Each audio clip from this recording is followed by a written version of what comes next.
Hi everyone, we meet again. This is one more edition of Mellow Musings.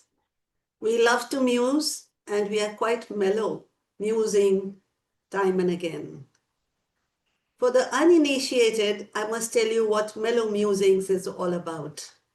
We have this society, it's an academic society called Mellow, the Society for the Study of the Multi-Ethnic Literatures of the World. And we've been in existence since 1997. So we ain't all that young, but we ain't all that old either. And at heart, we remain forever young. What does the society do? Well, we have a whole lot of like-minded people, scholars, lovers of literature, students, teachers, researchers, and we meet every year, at least once a year, over a conference. We bring out publications, we give awards to young scholars, we invite speakers, and we generally have a good time doing the things that we love doing. Over the last few months, over the last 6 months actually, we have started this Mellow Musings because it just happened that I hung up my boots after 50 years of teaching, and I thought I'm more or less free. Let's do something else. So we started these fortnightly sessions online, and this is another session that we have today. We have somebody who is different from everybody else. So she is different, like Maggi noodles are different. It's just different. You know what? The title that she gave her talk, Pahadon wali Maggi, it's making me drool. And I'm sure it's making you drool also. We'll have to ask her what she means by Pahadon wali Maggi, because I get, the cool breeze of the mountains and I get the Maggi masala floating into my nostrils whenever I see the title. Anyway, coming back to today's speaker. Today's speaker is this young lady on the screen who is called Sohini Sen. Hi, Sohini. How are you today? Hi, ma'am. Very happy to be on this platform and thank you for having me here. Yeah. Sohini has been an assistant editor with the Telegraph newspaper and a senior manager and the head of technical communication team, Tata Consultancy Services Limited, Kolkata. We are all familiar with these names, Tata Consultancy and so on. But she chose to change tracks. She had enough of it at some point and she chose to change tracks. She jumped off at the peak of her corporate career. You can say it's a midlife crisis. They say in midlife, you either change your companion, your spouse, or you change your job. She changed her job. So she took a jump and she wanted to become a full-time travel writer and photographer.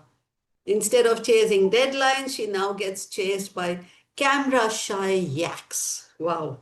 She makes friends with stray dogs, cats, and other animals on her trek routes and was once ceremoniously kissed by a dolphin. Oh dear. She has also had the unique experience of seeing 3 Rafflesia flowers. They are the largest flowers in the world with 30-inch diameters. 30-inch diameters, so she saw them in bloom. She loves the Himalayas and escapes to her cozy nook among these mountains whenever she can. The author's journey. She's an author. I'll just tell you of the books that she's written. The author's journey through vast landscapes and intimate encounters with nature has shaped her into an extraordinary storyteller, imbuing her work with a rare sensitivity. She has a deep connection with nature, and its quiet influences are reflected in the gentle yet powerful love story of her novella, A Sense of Magnolias. Sohini is the author of several books. In 2000, we have a title called Perceptions. Then 2012, The Talking Table and Other Stories. 2014, Yatra Pathe Rabi. 2016, Ladakh, a photo travelogue. 2017, Zanskar to Zero, no stilettos in the Himalayas. A collaborative photo book named Invincible City, then A Drop of Golden Sun, representing Tagore's Gitanjali in 2023, and in 2024, A Sense of Magnolias. So this is Sohini Sen for you. And Sohini, welcome to this platform. We are so happy that you could join us today. We are looking Pleasure is forward to all the mine, discussion. ma'am. Yeah. Pleasure is all mine. And in conversation with Sohini, we have this other lady whom you can see on the screen, and she is Dr. Bhagwant Kaur. Bhagwant, how are you today? I'm good, ma'am. Thank you. Great. Now, Bhagwant Kaur is an associate professor in the Department of English, Sri Guru Nanak Dev Khalsa College, University of Delhi. Her areas of interest include gender studies, Guru Granth Sahib studies, and modern drama. She has published more than 20 articles in national and international journals. She has chaired various sessions in conferences, and she's a member of the editorial board of Langlit, which is an international peer-reviewed open access journal. She's acted as a resource person in various refresher courses. Welcome, Bhagwant. We are so glad that you could join us today. Thank you, Professor Manju, for having me here. Yeah. And, So we are going to have this conversation between these two ladies. And before we begin, would you like to say something? Bhagwant and Sohini, would you like to say something?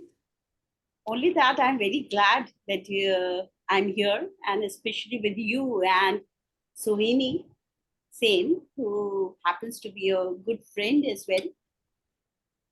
So I must tell everyone, I must tell our audience that has logged in that Bhagwant is not new to Mellow. In fact, when we had the last conference in Dharamshala, Bhagwant was very much there and she was a host because some of our foreign delegates were actually staying in her homestay. Oh yes, she has a homestay. And I just spent a month or so at her homestay and I hated the idea of coming back, but I'll go back again whenever I can. must come back. Bhagwan, that was really nice. Yeah. And we are so back that you could make a re-entry into Mellow. Right. Sohini, would you like to say anything before Bhagwan begins her conversation with you? Dr. Bhagwant was asking me something earlier when I named this session as Pahadon Wali Maggi. She and many of my friends were actually quite curious about why this name. So perhaps I should begin with that if it's okay with you. Yeah, that's fine. Now I'm going to switch off my video and everybody else will also keep themselves muted and their videos off. But after the conversation is over, when we want to participate in the discussion, we can switch on both the audio and the video. Okay, over to you, Bhagwant and Sohini. Thank you. Yes, Sohini, I'm so glad to see you today online. And I welcome you all who are here today to this mellow musing. The introduction has been very aptly given by Professor Manju. One interesting thing, I learned that this is the 30th episode. 13th is, by the way, very auspicious number, and I'm glad I'm getting to do this one. Thank you once again, Professor Manju and Meadow. Sohini has already been introduced by Professor Manju. She's a voracious writer and a very curious traveler, but above all, she's a very, very warm human being. So, yes, I will begin with what you were saying, Sohini. I will begin with, because when I read the name, I gave her a call asking her why Pahadon Wali Maggi. And very smartly she told me, I'm not going to tell you. The surprise is going to be for you also. So let me tell the audience that though I wanted this talk to be a bit scripted, she wouldn't allow me. She said, no, let there be spontaneity in it. And this is what I love about her. Her persona, which is spontaneous, her always being in the state of being, what we call, and one can completely unmask in her presence and be assured that one is not going to be judged. And I'm sure, the audience, the young scholars and not so young scholars like me who have joined are going to agree with me on this account once this is done. To begin with, so the straightforward question that has been nagging me, why Pahadon Wali Maggi? Thank you.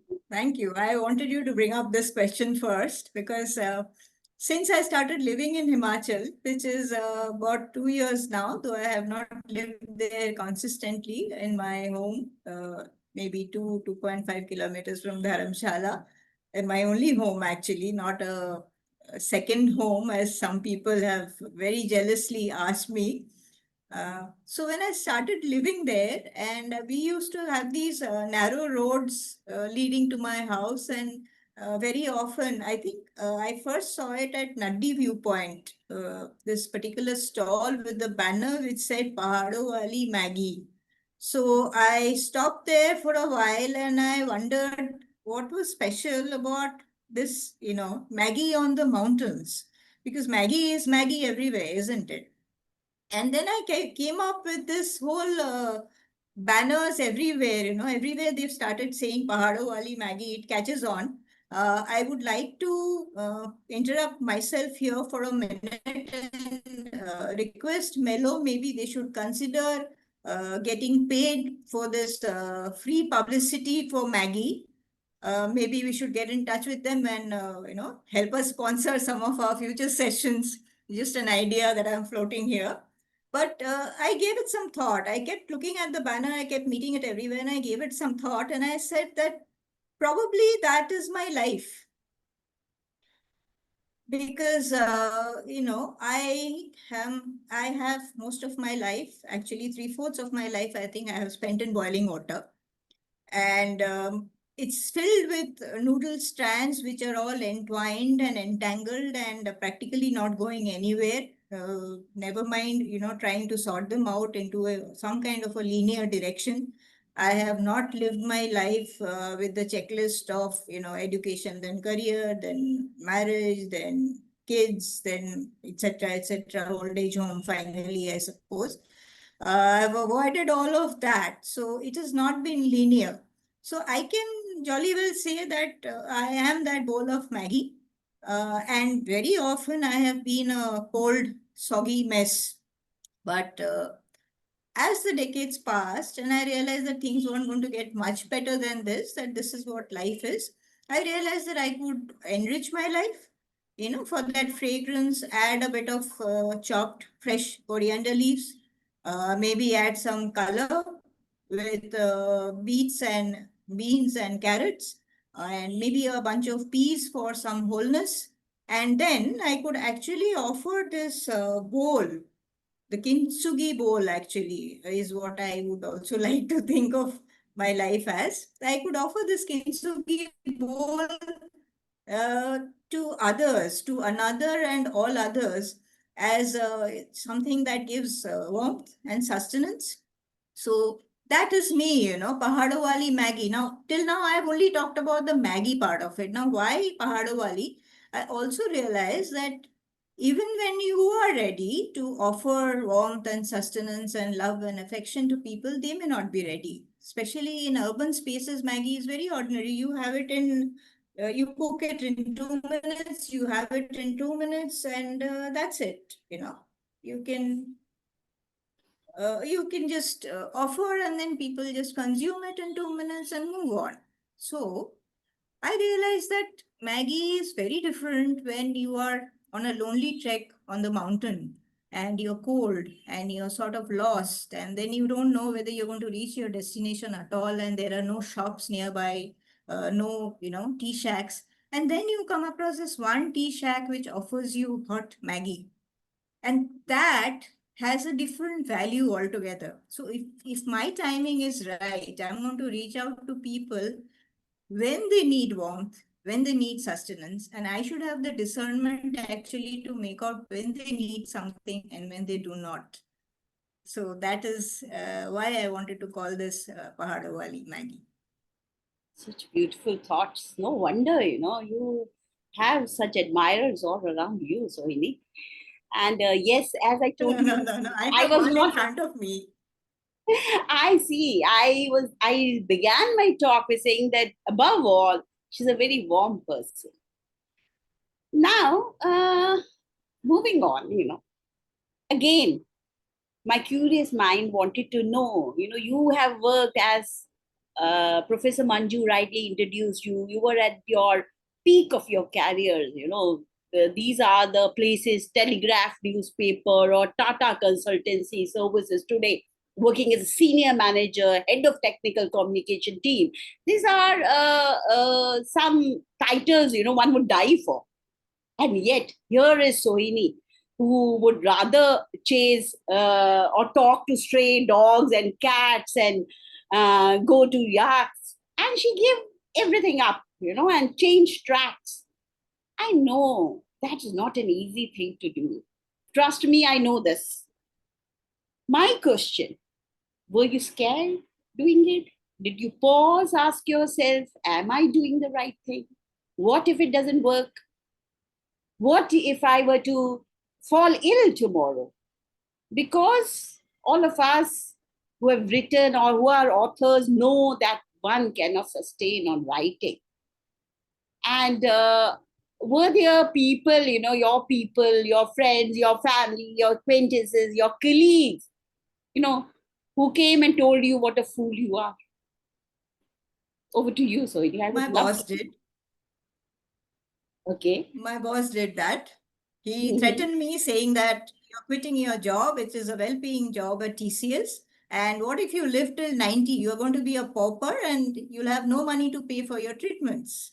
So I asked him back, asked him one question. I said, what if I were to die next year? What happens to all my dreams? So there is, in the context, I would like to read out a quote that is a favorite of mine from Sylvia Plath. So I'll just edit some of it, but this is essentially what I want to read out. I saw my life branching out before me like the green fig tree in the story. From the tip of every branch, like a fat purple fig, a wonderful future beckoned and winked. One fig was a husband and a happy home and children, and another fig was a famous poet, and another fig was a brilliant professor, many of you here. And beyond and above these figs were many more figs I couldn't quite make out. I saw myself sitting in the crotch of this fig tree, starving to death, just because I couldn't make up my mind which of the figs I would choose. I wanted each and every one of them, but choosing one meant losing all the rest. And as I sat there, unable to decide, the figs began to wrinkle and go black, and one by one they plopped to the ground at my feet. Now, what I would bring in here, very, very out of context may seem, this is a book that came out in the COVID times. It is published by Pen Prints Publication. I think we have a member of Mellow there who is an academician come my publisher. So this book has a poem by Tagore. Now, I have had the audacity, and many people have criticized me for it, to retranslate Tagore's Gitanjali, because I thought that his English had gone a little too archaic for the young generation that we have today. And so I wanted to have it in the language that they would understand. So it is a retranslation, rather a representation of Tagore's Gitanjali. And very fortunately for me, I hear that it is being used at many universities in Kolkata as a reference book while teaching Tagore or translation studies. So that is a very happy thing for me. So here again, coming back to choices, poem number 14 says, I long for many a thing with all my being. You save me by your denial. This tough grace is what I gather throughout my life. What you have gifted me unasked, the sky, this light, my body, mind, and life. Day by day, you make me worthy of those great gifts. You rescue me from the perils of excessive desire. It goes on, and in the end, again, it says, you make my life whole, worthy of merging into you. You save me from the dangers of half baked longings. So essentially, choice it's not a coincidence that it rhymes with voice. We have, as we grow up, many, many, many voices around us. So much so that they drown the only voice that we have within us. So let's say that I had the, God's grace to be able to listen to that voice, and I answered that voice, and here I am. Beautiful. Yes. And that reminds me, of another similar kind of incident in your novel. No, a sense of magnolias. But before I come to that, I would like to start from the beginning. And I was going through your trajectory of your journey as an author, and you, of course, with that translation novel that you translated, you started with a, a book meant for children, The Talking Table and Other Stories. This, Yes. I would like you to tell me, why did you think that you should, or what made you write actually a book? Oh, yes, that's the one. Very interesting. That's the one. And what made you come up with this storybook for children? What were the thoughts behind this one? Well, there are two reasons, the mundane reason and the not so mundane reason. I would first mention the mundane reason, which is that I was asked to conceive a children's supplement while I worked with the Telegraph newspaper. It was supposed to come out every Thursday, and I had to design every single page and all the columns that I wanted there. And I definitely wanted a column called Tailspin. Instead of the actual tail, the spelling was T-A-L-E, tailspin. Now, it so happened that every Thursday I needed to print a story, right? And most of the time I was not getting children's authors who delivered on time. So I was forced to become a children's author myself. And most of these stories were actually published in the Delicate Supplement. And much later, 2012, they were all brought out as a collection. So that is the mundane reason, the desperation reason for writing these stories. But I was, as a child, I used to identify with a character from, again, Tagore, because we are Bengalis, we cannot really live without him, even now. So there was this little boy who was terminally ill, and he's called Amol. I think many of you may be familiar with Tagore's play called The Post Office. And so he was the one who was bound at home on his bed, and he imagined all sorts of lives outdoors, and he just dreamt of being outdoors and could not be. And as a child around his age, I missed out on school because I had these umpteen ailments. Like almost every month, I used to have these ailments, which some of it was undiagnosed also.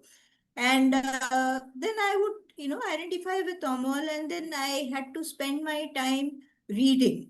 And I started reading when I was 3 years old, and books and children's authors were my lifeline to sanity.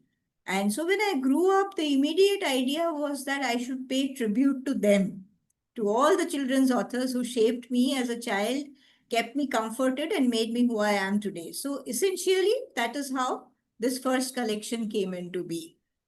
Oh, wow. Also, it's very interesting how you have, you have different kind of, format for every book that you write. I am sure you have been putting in a lot of labor for that. I remember your travelogue on Ladakh, which is really a beautiful, a photo travelogue one that I'm talking about. And there I see all those. Yes, I would love you to show us the yes, the cover too, and please open the book and show a little bit. So what she has done, this is for the audience, she has taken her own clicked photographs and converted that into a travelogue in the comic book form. So people who are not very fond of reading or would like to know more about the place but don't want to read can go through the photographs. And I think you must have collected thousands of photographs to come up with a collection like that. I had I was 4,000 really photographs. Oh, 4,000. That's 4,000 quite photographs, okay. out of which I chose 414 things that would be consequential and that would lead the story on. And the story is, the back page blurb is something that I was very happy about then. So I would just read that out. Two lady travelers arrive in Leh one local summer morning. In the course of their journey through Ladakh, they get to know about the war between Nanak Lama and a demon and watch masked lamas offer a comic interlude amid serious rituals at the Phiang Monastery Festival. Phiang is not a place that many people go to, it's a very cute village. On their way to Nubra Valley via Khardung Pass, altitude is 18,380 feet, the travelers meet animals with an identity crisis and a donkey who will never lend its owner an ear again. In the valley, a 32-meter tall statue of Maitreya Buddha shares the limelight with double-humped camels. The ladies are bowled over by their names. The journey to Pangong Lake, 30,900 feet, and So Moriri Lake, 15,075 feet, has quite a few high points, including an adventurous stay in a tent and a peek into the lives of Changpa nomads who do not let the grass grow under their feet. So this whole thing is made in the format of Asterix comics. For teenagers who would not like to read too much, this is an entire Exactly. journey into Ladakh. And even adults, trust me, not many they want to know about the place, but don't want to read. And another Absolutely. beautiful book that I was completely floored by was Zanskar 20. No Stilettos in the Himalayas. Again, very interesting title. It talks, of the arduous journey that has covered the entire Himalayan range.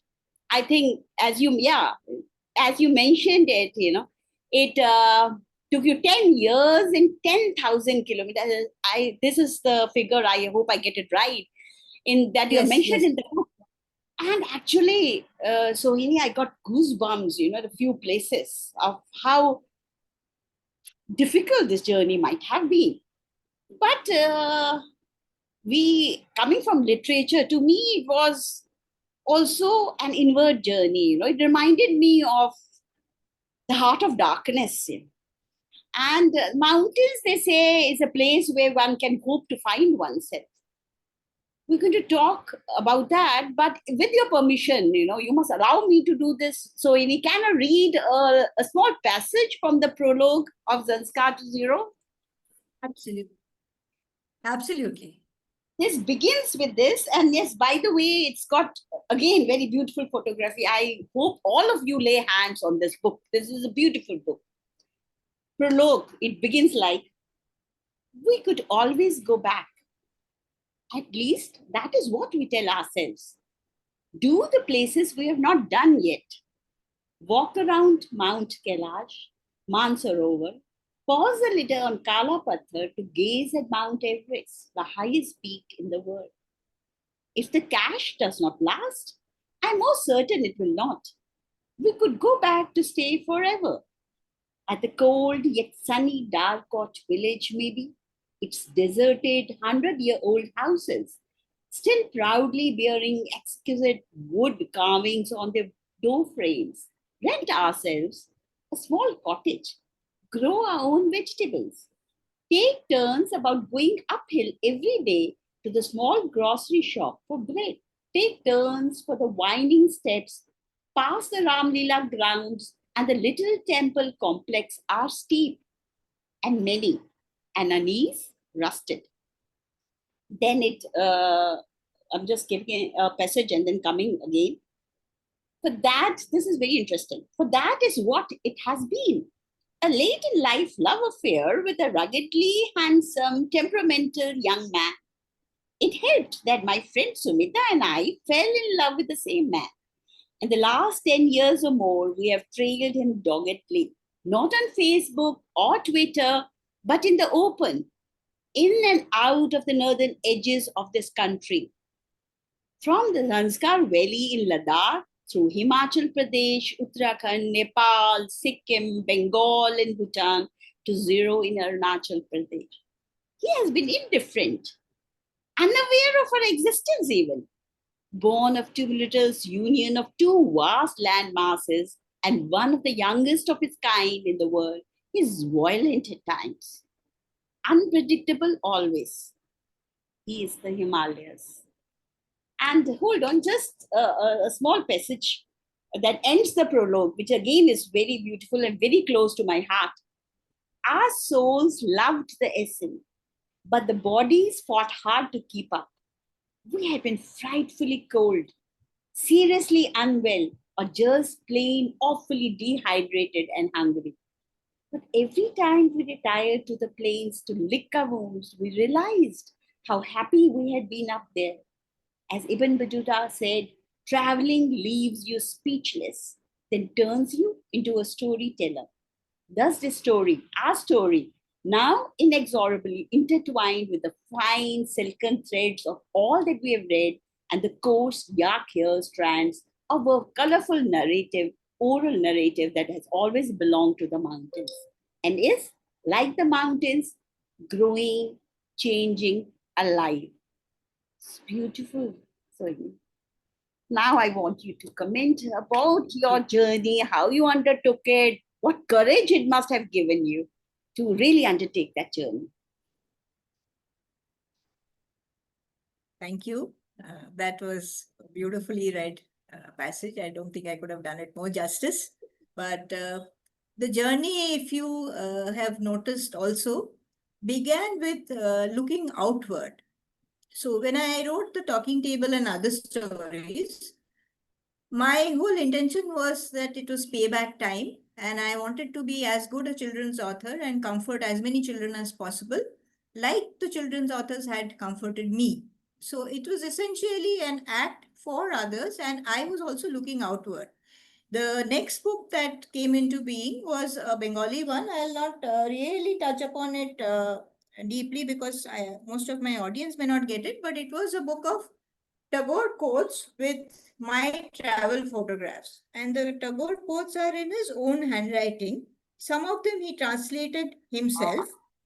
So this was a book that he had brought out in 1926 in Budapest, because that is where handwriting printing had been made possible in 1926. Nowhere else it was possible. So when I started traveling, I realized that I wanted to feel these Tagore quotes outside among nature. So I mapped my photographs with quotes that that he had written even without probably visiting those places. So that was the second book. I was still looking outward. I was still looking at Tagore and nature for my solace. But then the travelogues came into being. In Ladakh with 414 photographs, I was again looking outward. I was telling a story that belonged outside of me. But when Zanskar to Zero got to be written, that was the first time when I found myself changing. So something in you changes when you are among the mountains, because the majesty of it all, the Yes. magnificent majesty of it all, it changes you. And every time we were still working actually in Tata Consultancy Services, both Sumita, my travel partner, and I. And every time we took leave, it had to be for 10 days because two senior people could not leave the same department together and go on holiday. So it was 10 days at a time. And in those 10 days, when we had just finished a trek, and like you had read out, we were dehydrated and exhausted. And then I would look at a beautiful sunset. And I would think to myself, what is the point of being scared of my boss in Mumbai and what he wants? And then you have project deadlines and targets that you have to meet. All of this fades into insignificance, complete insignificance for as long as you are there on the mountains. So it was a journey within. Like you read the prologue, there is an epilogue also, which kind of charts the growth that we've had in 10 years. We were different people by the end of it together altogether. And I think we would keep that for people to read later. We can't give them the whole book. But so this was published in 2017. And then we had COVID. And in COVID, we were housebound for at least 2 years. We could not leave and go anywhere. We have, of course, we sneaked out and went places, and people still don't know about it, especially not relatives. And I will not divulge where we went. But mostly we were housebound. And that is when I looked further within. And that is when actually we came up with, I came up with these two books. One, like I said, is A Drop of Golden Sun, and the other is Sense A of Sense of Magnolias. Now, A Sense of Magnolias essentially is a novella, my first novella, and I would take a minute and read the blurb because it tells you what I was trying to achieve. So this is a novella which has letters that basically one person is writing to another, and I'll just explain that in a minute. A narrow corridor, smelling of damp plaster, cigarettes, and stale food was the last place where he would dream of finding love. It was a job interview after all. You would be familiar with these job interviews when you're recruiting.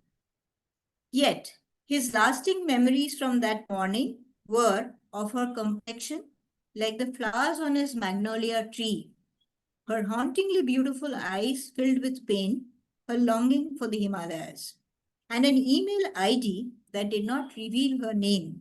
So he wrote to her of what he knew best: his home in a small Himalayan village, his childhood, his cat. Running like a gentle rivulet through every email was his understanding of the deepest of all human emotions: love. A love infinitely patient, a love that flowed into the cracks of your heart till it was shining and whole again. But in a world suddenly brought to its knees by a scourge, would he ever find her? So this has letters that speak to you of love. Because I thought that that was a point when this story is also set in COVID. One of these two protagonists is employed, the other is not. And obviously, being unemployed at that point was depressive, to say the least, and frustrating. And so, this whole novella is about comforting somebody. So, these two, if read together, would probably give an idea of what I was trying to achieve, and I have been trying to achieve since then, since COVID, because all of our perceptions have changed, right? We used to think that we are going to live for 80 years, 90 years, we'll not retire even after 60, and we'll be active and then travel and then go abroad and all these plans. And during COVID, people realized that you could not be there tomorrow. It was highly possible. So people took up playing saxophone, they gave up their jobs, they took up farming, all of these things happened. And in that, I realized that what people need at any point of their lives is comfort and healing. So my basic understanding now of myself is that I have very few demands from life. So my demand for myself is that I should have passion for my work. My demand for anyone else outside of me is that I should have patience and presence for them. And ultimately, I hope and pray that I achieve peace. So these are the 4 P's that are there in my Maggie right now. And I hope to get there soon. That's lovely. And in fact, the whole novel sense of magnolias. When I started reading this, I couldn't place the book down. I read it in one go because it resonated so much with me. And I believe when I lent this book to a few others and asked them about their opinion. And this is what the first thing that they said, they could identify with what is being said there. And as you rightly said, it's a series of letters, emails actually, that the protagonist sends to this woman Maya, whom he had just met once. Yeah, but still, how much comforting that must be, and how that actually resulted in Maya actually blooming to be someone whom she had forgotten she was. So this first email that he sends, can I read this out, please, Sohini? Sure. So he says, Maya, Maya, Maya. So you don't dance because you don't love yourself? Forget loving you. Do you know who you are? No, read that again. Do you know who you are? My mother used to knit pullovers. She was busy throughout the day. In our sleepy hill town, where even the sun lazed about on his quilt of clouds and woke up late, she would be up to light the fire at dawn, heating water, making tea. But whenever she had time, her quality time, away from the course and us, she would go sit in the warm afternoon sun and knit. She made pullovers for us and many of our neighbors and poor village children. The wool was good from healthy local sheep.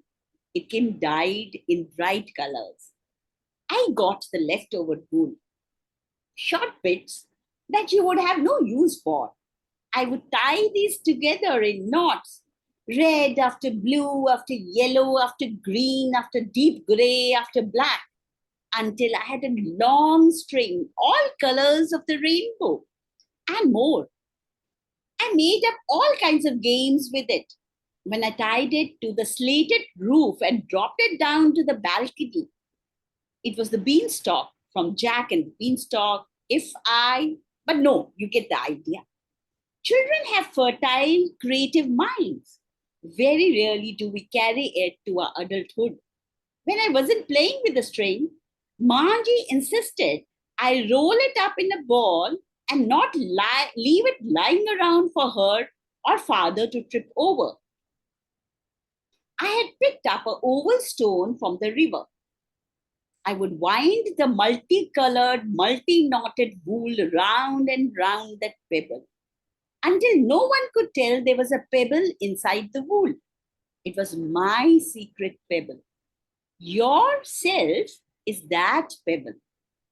The bits of wool are how different people have defined parts of you. How old are you? 25? 27? For 2 decades then, innumerable colored opinions have covered the smooth white self. And you have almost forgotten what you look like, inside and out. I need you to unwind that string. Take the knots apart. Lay all the strings in a row. Then decide which ones you like, which ones you feel are you. Keep only those. Maya, dearest, burn the rest. This is, such a lovely, all of us need to actually burn the superfluous selves that others have imposed upon us. And wish we could do it, Sohini, the way you have done it. And it has really moved me, this novella of yours. I think we are running against time, but I won't let you go because maybe my last question, but is I know you have something very interesting up your sleeve. What next? So it is not the person to sit and not talk about or not think about her next project. So I know there's something going, and I've had a glimpse of it last time I was in Dharmshala. So Sohini, come out with it. Your next project. Okay. I was talking about how I now tend to be taking journeys within me. And a part of that journey is a prayer to heal people of whatever it is that they are stressing over.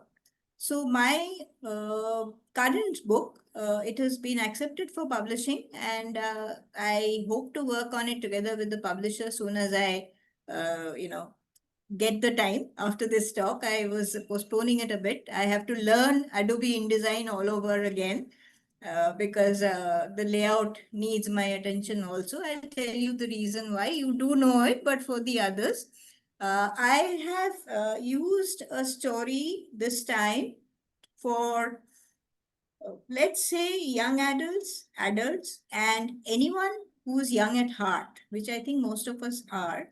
So this is a story for people who have loved, let's say, books like The Little Prince, Jonathan Livingston Seagull, Illusions. We grew up on these books, and Favorites. it leaves, yes, I hope it is a favorite of youngsters also, and they have not forgotten all about these books. This is pre-Harry Potter age, but even then, this story is centered on some animals who live on the Himalayas, and this is how they go about their life, and they handle their bonds, and this is about being, like Tishna Khan has said. When you move, you walk, you should kiss the earth with every step. I'm not quoting exactly, but this is what the teacher has said. So this is how the animals live, and this is how we have forgotten to live. So what I did is I did not want an illustrator. I wanted to illustrate myself.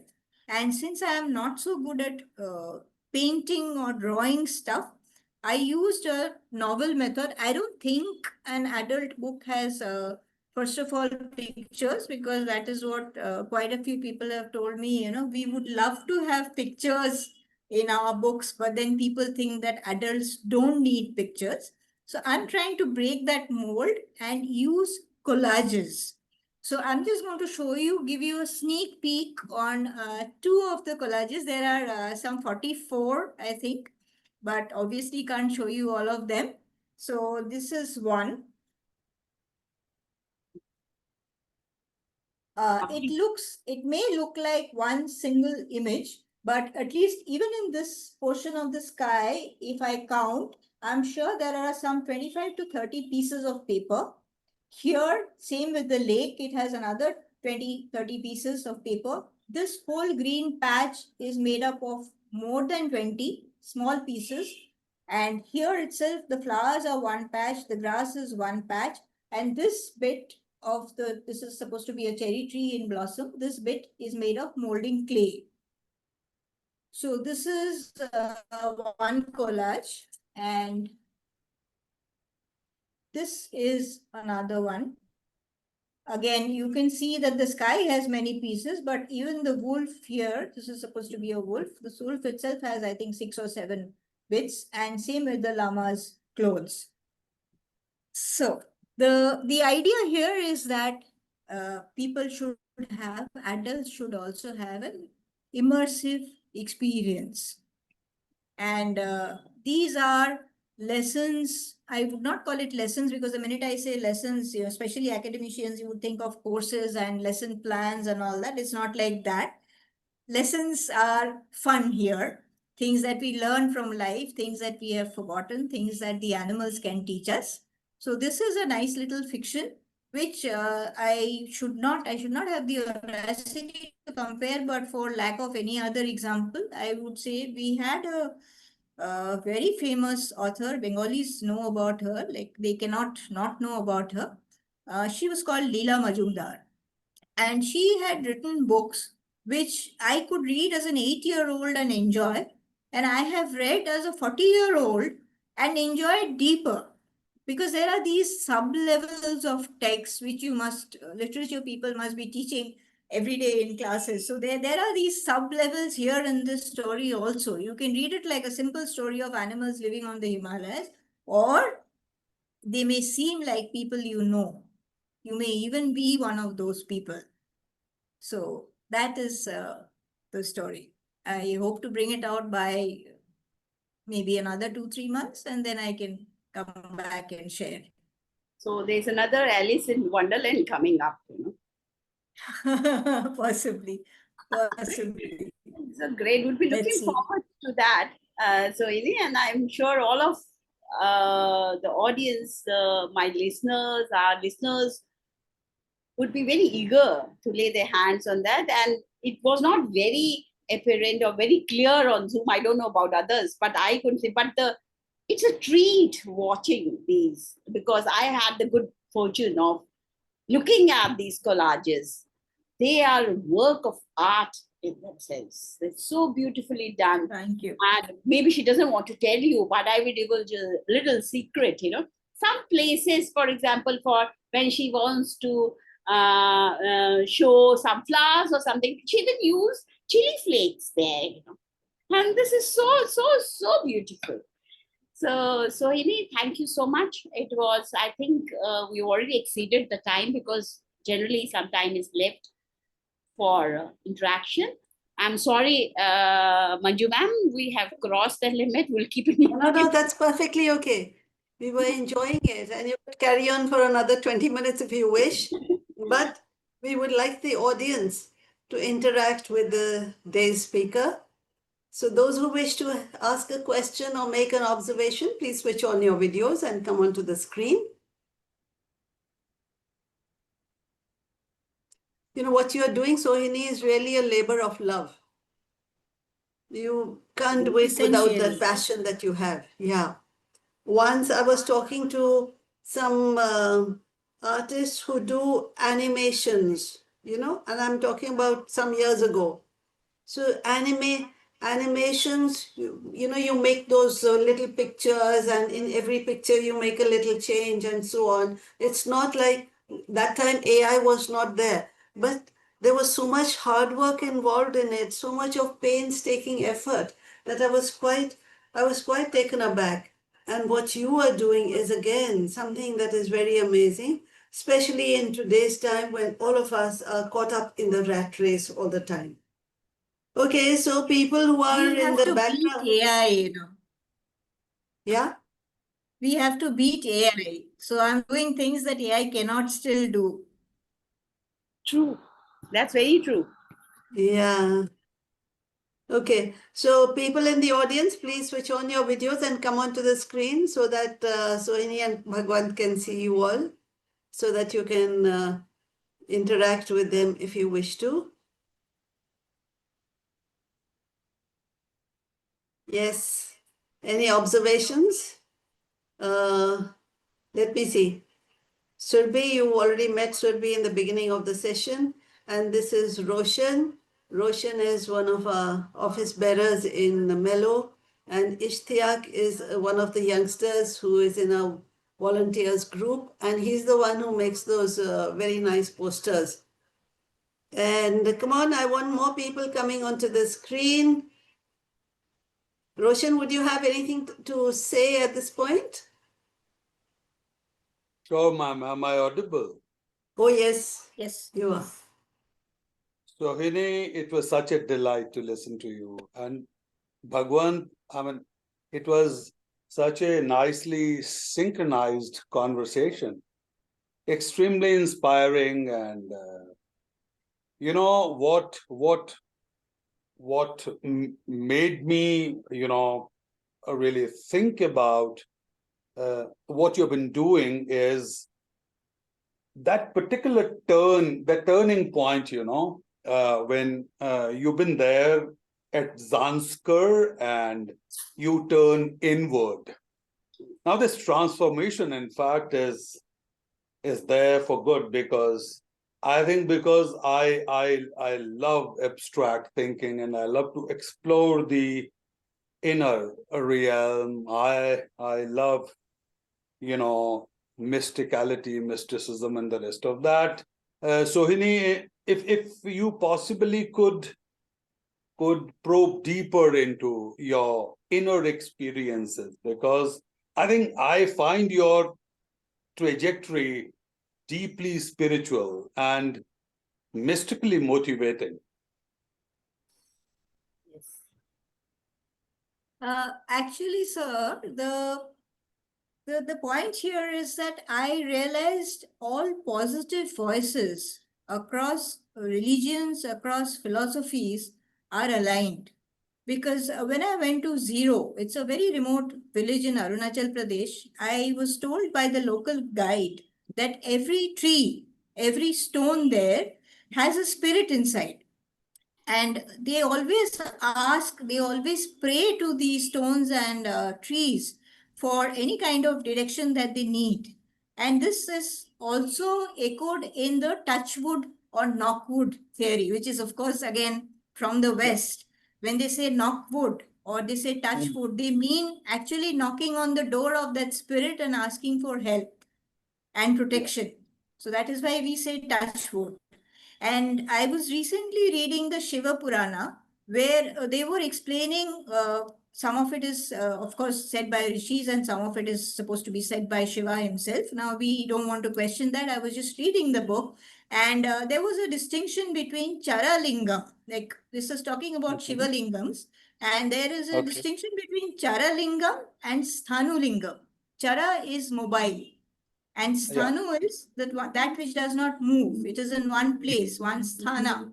And Yeah. it is mentioned there that a tree, all trees in fact, are sthanu lingams. So essentially, and in Uttarakhand, if you go and you go to Koti Kanasar village, they have a whole section of trees with diameters that are 5 meters. I mean, you need 5 people to just hold Amazing. the trunk. And they have signboards saying that we are buzurgs. Now you should respect us like one. So you Brilliant. have Zero, Arunachal Pradesh, you have the Western theory of knocking wood, you have Shiva Purana, and you have Uttarakhand where they say trees are buzurgs, elders, which you should listen to. So essentially all are aligned, all positive voices are aligned. That is what I've been finding.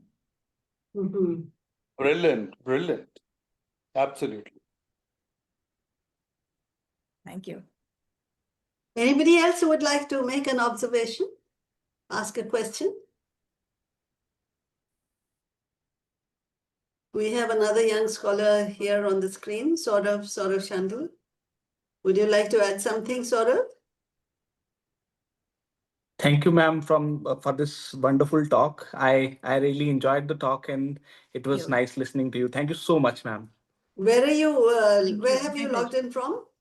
Ma'am, I am at my home right now. I have came home. अभी छुट्टियां हैं तो इसलिए I am home. Where is your home? Palampur, ma'am. Okay, so you're from Wow, I Palampur. love Palampur. Uh-huh. And Ishtiaq is from Delhi, and Bhagwant is from Delhi. Surbhi is from NCR, Sonipat. And so we are all from different places. And it's been a treat listening to you, Sohini. You must, Thank you. once the book is out, we would love to have you talk about it again. And Bhagwant, thank you. And a formal vote of thanks will come from our young scholar here, Ishtiaq. Before that, Ishtiaq, that was a, yeah. before Would that, you like to say something? Pardon, Sohini. Okay, before Not we me. end, I also would like to extend a vote of thanks to all my colleagues from my college, many of them, and many of our friends who have cared to join in. Thank you so much. It was a treat seeing you here. Yes, please. Thank you, ma'am. Over to you, Ishtiaq. Yeah. Yeah, so I think the best thing about Mellow Musings is these sessions that we have, which are, unconventional, which are not really exactly academic, and which deal with other things in our life. And I think these are the sessions where we really unwind. This session particularly reminded me of Amrit Lal Begad in his travelogues on Narmada, how he describes traveling, and how he, the best combination of a traveler and a writer. I mean, it's really wonderful to hear what a traveler experiences, and then when it comes in writing. So thank you so much, Sohini ma'am, and thank you so much, Dr. Bhagwant Kour ma'am, for this conversation. I'm really looking forward to such more sessions in the future, and thank you for everyone who has joined in this session. Thank you so much. Very nice, Ishtiaq, and keep making those lovely posters. Sure, ma'am. This times was also very nice. Yeah. Thank you. So with that, we are going to call it a day. And 2 weeks later, we are going to meet again. And we have a lot of speakers lined up. Some youngsters who would love to talk about the areas in which they have been doing their research, and some seasoned writers and people who are senior also. So our aim in these mellow musings is to bring people together, to bridge distances, and to have some kind of a conversation between like-minded people. I think we are succeeding in that. And those of you who would like to participate in this, just drop us a line and we'll organize something. We'll put together something. Right. Okay, so with that, thank you very much, all of you. And we meet again in 2 weeks. Thank you. Thank you, ma'am. Thank you very much. Thank you, Bhagwan. Thank you, Sohini. Thank you, sir, for your kind words. Thank you.